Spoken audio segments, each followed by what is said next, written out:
आदमी के अंदर जो फालतू के विचार आ रहे हैं, जिसका कोई लेना देना नहीं है उनकी ज़िंदगी पे, ऑटोमेटिक आदमी सोचता भी नहीं है, लेकिन फिर भी उसके अंदर वो विचार उत्पन्न हो जा रहा है और उसकी वजह से लोग हाइपर टेंशन, माइग्रेन के प्रॉब्लम से, अनिद्रा की स्थिति से जूझ रहे हैं। तो लोगों को ऐसा क्या करना चाहिए, कैसे वो इस चीज़ से छुटकारा पाए? क्योंकि दवा तो किसी चीज़ का निदान है नहीं, तो कैसे छुटकारा पाएंगे इसी स्थिति से? उसके लिए अपने जो है दिमाग को कैसे हम ध्यान करना पड़ेगा।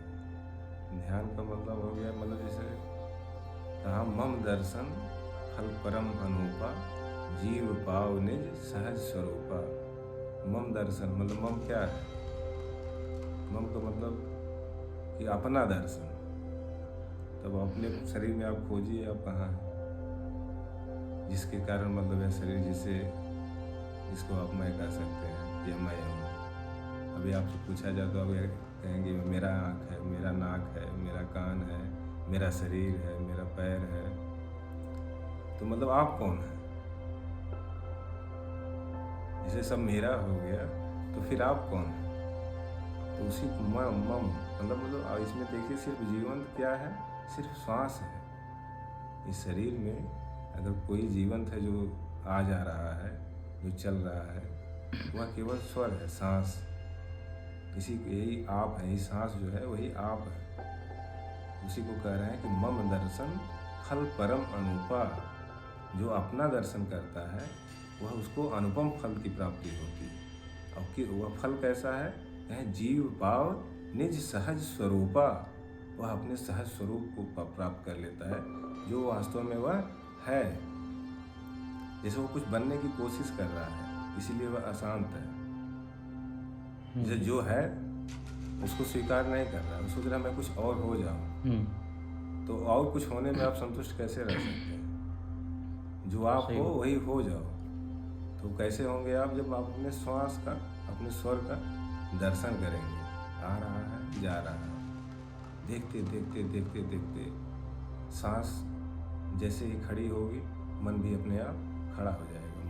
मन का और श्वास का बहुत गहरा संबंध है। उसको पहले, सबसे पहले आसन लगाना पड़ेगा। जैसे आप कुर्सी पर बैठे हैं, तो आपका मस्तिष्क जो है चलायमान है, गति कर रहा है। और जैसे ही आप कुर्सी में आसन लगाएंगे, वैसे ही आपका मन रुकने लगेगा, स्थिर हो जाएगा।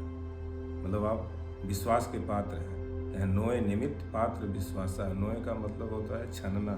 जैसे गाय को छन्ना लगा दिया जाता है तो दूहने योग्य हो जाती है, मतलब इसको अब दूहा जा सकता है, विश्वास किया जा सकता है। ठीक उसी तरह से जब आसन लग जाता है तो वह विश्वास का पात्र हो जाता है।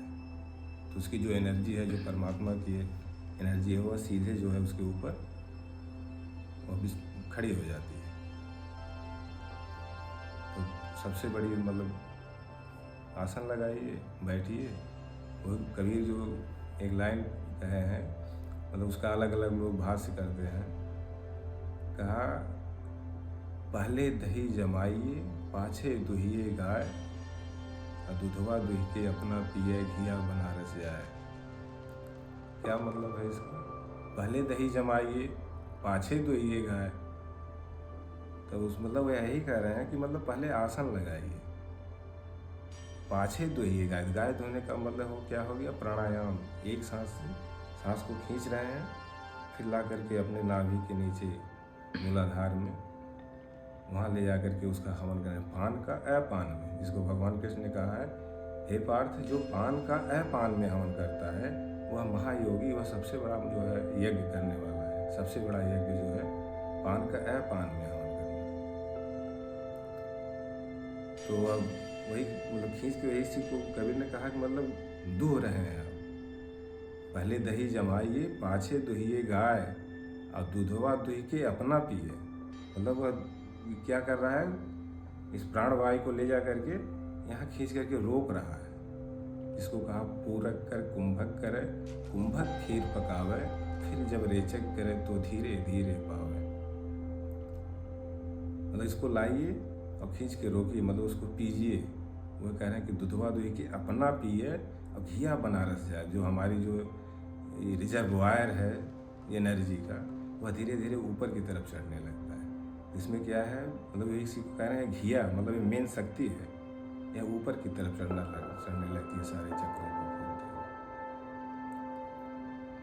और वो बनारस क्या है, कहें यहाँ जो सहस्रार चक्र है हमारा, यहाँ इसी को बनारस कहते हैं। जब यह खुलने लगता है तो यहाँ हर हर हर हर हर हर महादेव हरहराहट की आवाज़ सुनाई देने लगती है और पूरा शरीर जो है लिंगाकार दिखाई देने लगता है।